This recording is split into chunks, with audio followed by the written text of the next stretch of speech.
Muito bem, turma. Estamos aí de novo para mais uma aulinha nossa, né? Desta vez a gente vai falar sobre a composição química da célula, ok? Então vamos lá. Para a gente poder conversar sobre as moléculas que compõem o organismo vivo, não tem como não começar pela famosa molécula da água. Então a gente vai começar falando sobre a molécula da água, algumas das características básicas dela. Uma das características do ser humano é que 70% da nossa composição corporal é feita de água, né? Então 70% do nosso peso é de água total. Tá? Uma outra característica bem interessante é que a união dos átomos da molécula de água, né, do oxigênio com o hidrogênio, neste formato, dá à molécula de água a característica de energizada. Ela tem carga residual, né, tanto positiva quanto negativa. Então a molécula da água fica polarizada.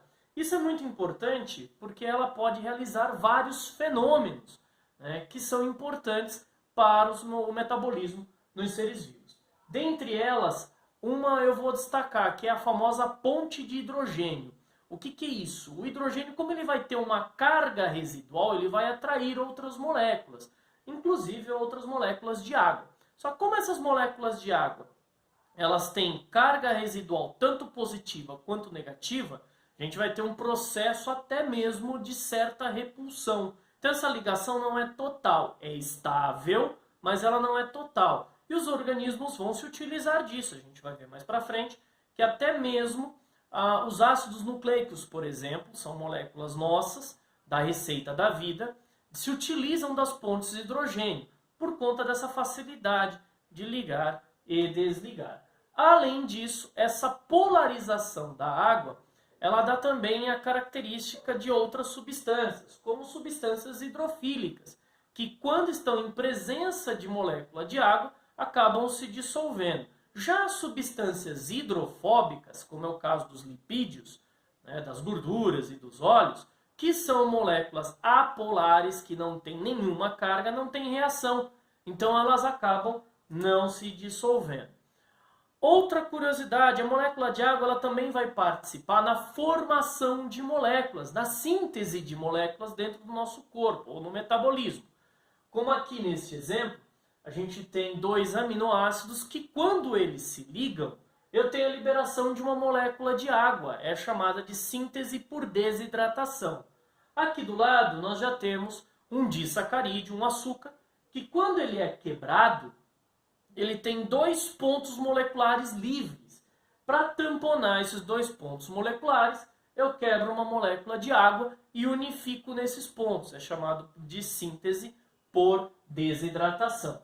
Okay? Além disso, a gente sabe também que a molécula de água ela tem uma grande capacidade de absorção de energia calorífica.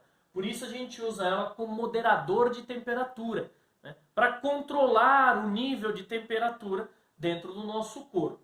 Essa atração molecular entre as moléculas de água, na extremidade dessa massa de água, forma o que a gente chama de tensão superficial. É a força de atração entre as moléculas de água. E mesmo essa força de atração, quando uma molécula de água entra numa pequena cavidade ou num duto muito pequeno, a molécula entra e atrai outras moléculas de água para si, para dentro desse duto ou cavidade, fazendo com que a molécula e a água acabe entrando, formando o processo que chamamos de capilaridade. Dá para a gente perceber que a molécula de água é extremamente importante.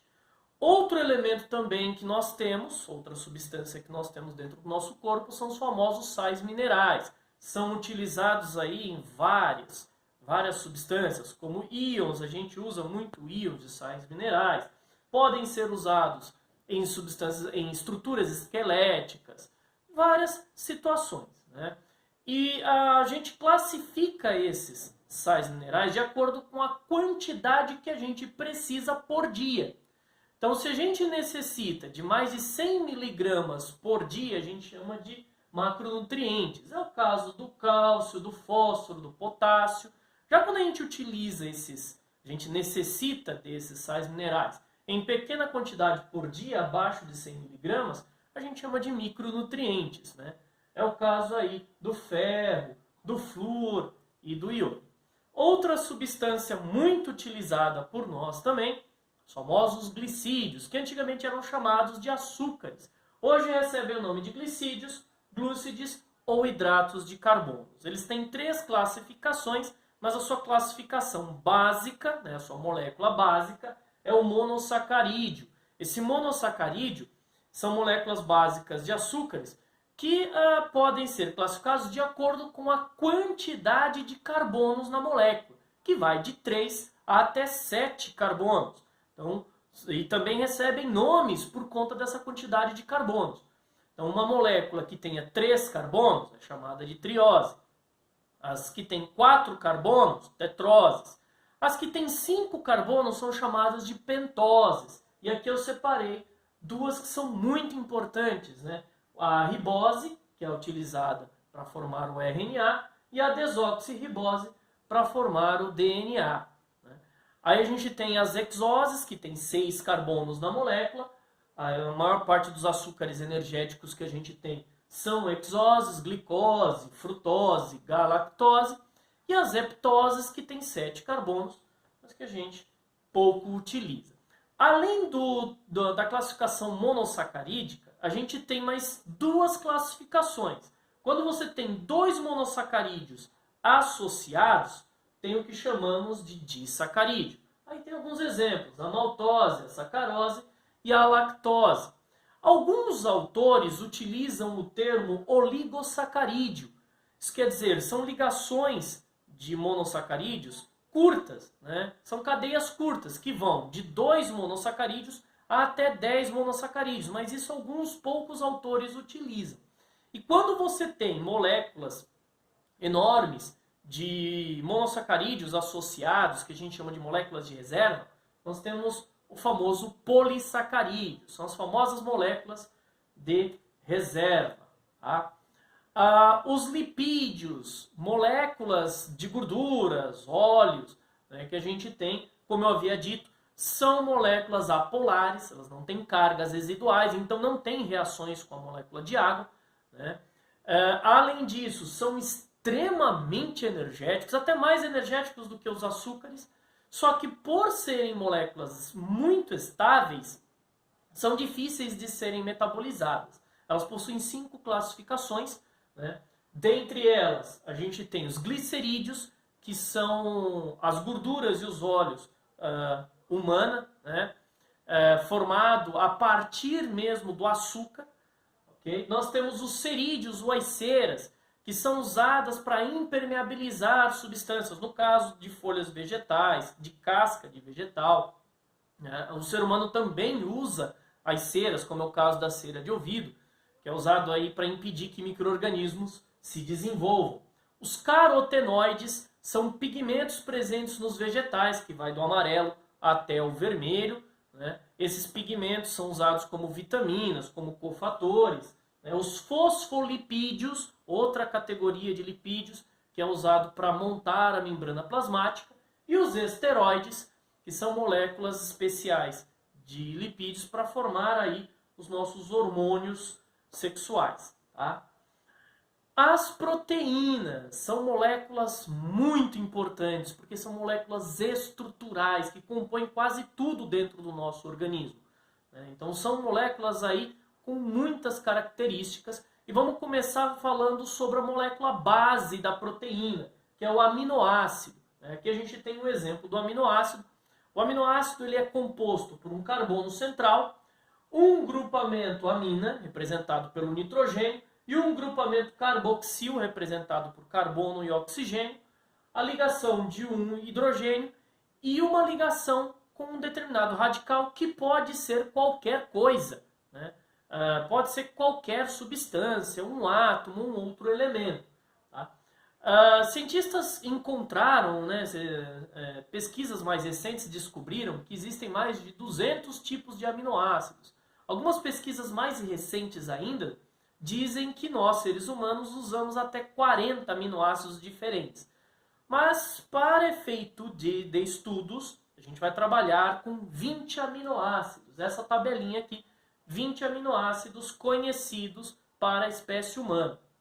Dentro desses aminoácidos conhecidos que nós utilizamos, 9 deles são classificados como aminoácidos essenciais. São aqueles que a gente não produz, que a gente precisa pegar fora do nosso corpo, através da fonte alimentar animal. Tá? Os não essenciais são aqueles que a gente acaba produzindo. Os essenciais são em número de 9, né? Os demais a gente acaba produzindo no nosso corpo mesmo.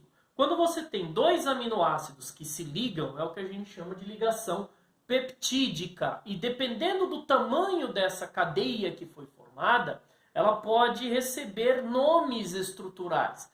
Então, quando a cadeia é curta em forma linear, a gente chama de estrutura primária da proteína. Quando essa estrutura ela se estende demais, ela começa a formar um espiral. Essa espiral é chamada de estrutura secundária. Quando a espiral cresce demais e ela acaba formando um novelo, estrutura terciária. E aí quando você tem de 2 cadeias terciárias para mais, até 4 cadeias terciárias associadas junto, a gente chama de estrutura quaternária. Tá? Outra característica muito interessante das proteínas, quando você altera a temperatura da proteína, ela se desfaz. Aumentou a temperatura, ela se desfaz, que é o processo de desnaturação da proteína. As proteínas elas podem ser classificadas também como globulares em forma de bolas ou fibrosas em forma de fio. Tá? Outro detalhe, nós temos uma cadeia, uma classificação específica de proteínas que são as chamadas enzimas. São substâncias, são proteínas utilizadas no processo metabólico. Elas são específicas para o processo metabólico. Então essas proteínas, essas enzimas em si, elas têm dentro da sua molécula um centro onde as substâncias são processadas. Esse centro é chamado de centro ativo. E as enzimas são muito específicas. Para cada substância, você tem uma enzima em específica. Tá? Por isso que a gente chama de modelo da chave e fechadura. E a gente tem um grande dificultador. Né? Algumas enzimas, elas processam proteínas também. Elas quebram proteínas também. E como a célula basicamente é proteína, para a célula não se destruir por conta dessa enzima, ela produz uma coenzima, que é uma enzima inativada. Depois de produzida essa enzima jogada dentro de uma cavidade, por exemplo, no nosso estômago, lá ela encontra um cofator, que pode ser qualquer coisa, uma vitamina, um outro aminoácido, ativa essa coenzima, se tornando no que nós chamamos de holoenzima ativada, e ela começa a processar, então, as proteínas. Tá? Temos como inibir a ação enzimática, eu posso inibir de forma reversível, então eu ponho uma substância no centro ativo da enzima por um tempo, depois essa substância sai, reativando a enzima. Ou essa enzima ela pode ser deformada, e aí eu não tenho a reativação dessa enzima. Tá? Assim como as proteínas, a enzima também pode ser afetada, pode ser influenciada pela temperatura, aumentou, abaixou a temperatura, a enzima para de funcionar, ou pelo pH. Né? Se eu tenho um pH alto ou um pH baixo, eu posso ter aí também a alteração da atividade enzimática. Mais uma substância que é muito utilizada também pelos seres humanos, pelos seres vivos em si, são as vitaminas, que são substâncias, como o próprio nome fala, vitais, né, para os seres humanos, mesmo em baixos teores e em pequenas quantidades. Tá? E elas podem ser classificadas em 2 grupos, as hidrossolúveis, onde eu tenho elas dissolvidas em água, e as lipossolúveis dissolvidas em lipídios. A ausência dessas vitaminas podem causar alguns transtornos e até alguns distúrbios e doenças. E por fim, o último grupo de moléculas orgânicas que nós temos dentro do nosso corpo, a famosa receita da vida, são os ácidos nucleicos, representados aqui pelo DNA, ácido desoxirribonucleico, e o RNA, ácido ribonucleico. tanto um quanto o outro, eles têm como molécula base, né, o nucleotídeo. E esse nucleotídeo ele é formado por 3 moléculas menores, por 3 componentes menores. Nós temos um fósforo, um açúcar, desoxirribose ou ribose, dependendo, né, e uma base nitrogenada. Existem 5 bases nitrogenadas: adenina, timina, uracila, citosina e guanina. Só que o DNA usa 4 e o RNA usam 4. O DNA usa a adenina ligada à timina, porque ambas têm 2 pontos moleculares de ligação. Então a adenina sempre vai ligar com a timina. Tá? E a citosina com a guanina. Elas têm 3 pontos de ligação. Então a citosina sempre liga com a guanina. Já o RNA, ele troca a timina pela uracila. Então a adenina liga a uracila e a citosina liga com a guanina. Beleza, pessoal? Então, mais uma aulinha aí pra gente, ok?